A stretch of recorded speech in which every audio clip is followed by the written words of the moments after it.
मित्रांनो नमस्कार. या व्हिडिओमध्ये MKCLच्या आईस फ्रेमवर्कचे इन्स्टॉलेशन आणि ॲक्टिव्हेशन कसे करायचे, MSCIT कोर्सचे कंटेंट्स डाउनलोड आणि लोड कसे करायचे, त्याचप्रमाणे या कोर्सचे लर्निंग इरा ब्राउझरद्वारे विद्यार्थी कसे करू शकतील हे आपण या व्हिडिओत बघणार आहोत. आपण या प्रोसेसची विभागणी 3 भागात करूया.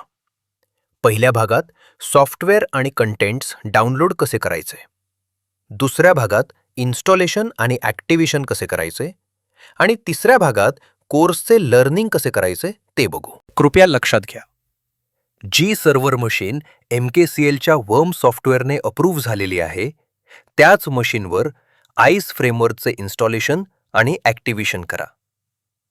सुरुवातीला सर्व्हर मशीन ही MKCLने दिलेल्या OSनेच इन्स्टॉलेशन करून घ्या.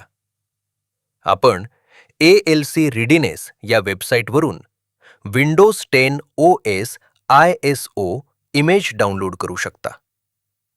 आम्ही तुम्हाला रेकमेंडेड करतो की OS इन्स्टॉलेशन करताना मशीनमध्ये पुढील 3 ड्राईव्ह क्रिएट करा.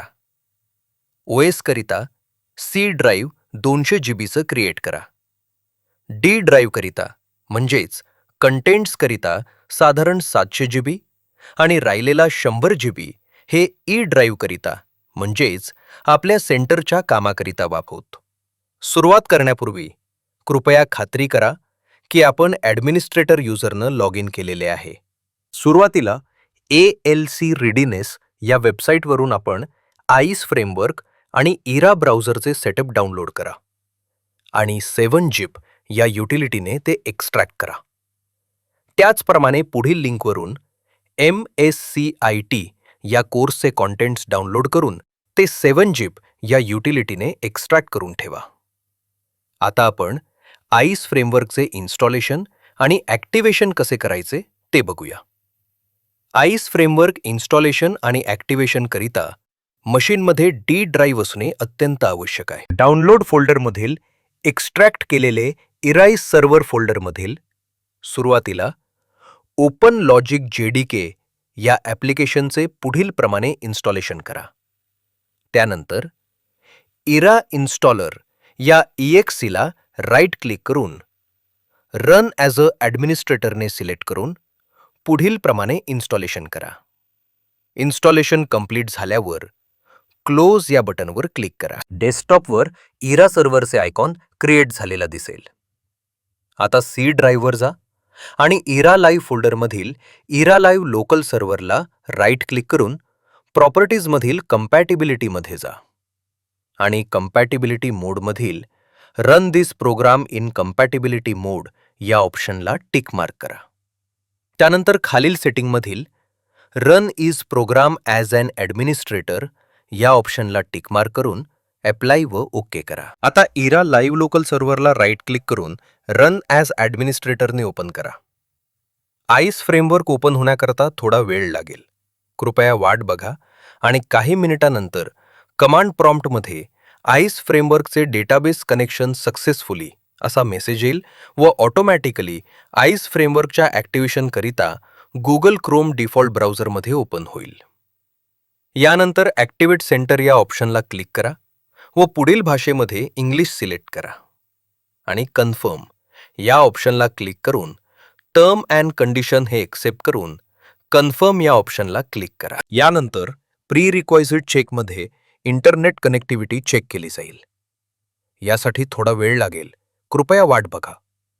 इंटरनेट कनेक्शन आणि स्पीड व्यवस्थित असल्यास नेक्स्ट ॲरोला क्लिक करा आणि तुमचा सेंटर कोड आणि सोलरचा पासवर्ड वापरून आईस फ्रेमवर्क ॲक्टिवेट करा. आता कंटेंटचा पाथ कसा द्यावा ते बघू. D ड्राईव्हवर जाऊन कॉन्टेंट नावाचा एक फोल्डर क्रिएट करा आणि त्यामध्ये डाउनलोड फोल्डरमधील एक्स्ट्रॅक्ट केलेले कंटेंट्स कॉपी करून या प्रकारे पेस्ट करा. आता आईस फ्रेमवर्कमध्ये जाऊन लोड कंटेंट या ऑप्शनमध्ये या प्रकारे कंटेंटचा पाथ सेट करा. सेट केल्यावर LF log in page log out होईल. आता परत आईस फ्रेमवर्क कन्सोल बंद करून पुन्हा ते आईस फ्रेमवर्क कन्सोल चालू करा आणि LF लॉग इन करून आता इंटिग्रिटी चेक या ऑप्शनला जाऊन इंटिग्रिटी आणि हेल्थ चेक स्टार्ट करा. या प्रोसेसकरिता सुरुवातीला खूप वेळ लागेल. कृपया वाट बघा आणि काही मिनिट्स नंतर ही प्रोसेस 96% पर्यंत पोहोचेल. तोपर्यंत वाट बघा.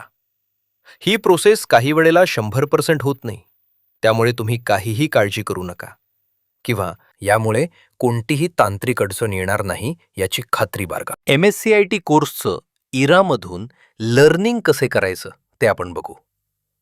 डाउनलोड फोल्डरमधील एक्स्ट्रॅक्ट केलेले इरा ऑनलाईन ब्राउझरमधील setup.exe ला राईट क्लिक करून रन ॲज अ ॲडमिनिस्ट्रेटरनं सिलेक्ट करून पुढील प्रमाणे इन्स्टॉलेशन करा. इन्स्टॉलेशन पूर्ण झाल्यावर फिनिश या बटनवर क्लिक करा.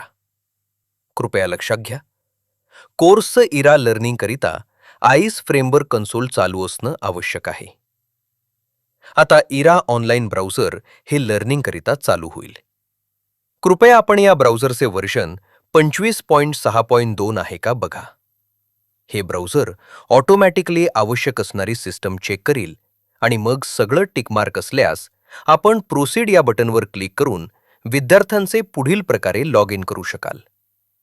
लॉग इन झाल्यावर वरच्या भागात विद्यार्थ्यांचे नाव, लर्नर कोड, सेंटरचे नाव आणि सेंटर कोड दिसेल आणि उजव्या बाजूला विद्यार्थ्याला कोणत्या भाषेत कोर्स शिकायचे आहे ती भाषा निवडून तो MSCIT कोर्सचे पुढील प्रमाणे 50 सेशन सिक्वेन्स पद्धतीने दिवसाला 2 सेशन करू शकेल. प्रत्येक सेशन प्रत्येकी 1 मार्क असे जास्तीत जास्त 50 इंटरनल मार्क्स विद्यार्थी मिळवू शकेल. त्यातील सेशन नंबर 47 ते 50 हे सेशन MSCITच्या फायनल एक्झाम प्रॅक्टिस करिता आणि फायनल एक्झाम स्वरूप कसे असते यावर आधारित असतील. या सेशनकरिता पुढील सिक्युअर ब्राउझर या पद्धतीने आपण प्रत्येक मशीनवर इन्स्टॉल करून ठेवावा. कृपया लक्षात घ्या, MSCIT कंटेंट्स पाथची लिंक, त्याचप्रमाणे सिक्युअर ब्राउझर लिंक या व्हिडिओच्या डिस्क्रिप्शनमध्ये दिली आहे. व्हिडिओ पाहिल्याबद्दल धन्यवाद. अशाच उपयुक्त टेक्निकल व्हिडिओसाठी चॅनलला सबस्क्राईब करा आणि नवीन अपडेट्स वेळेवर मिळण्यासाठी बेल आयकॉन नक्की क्लिक करा.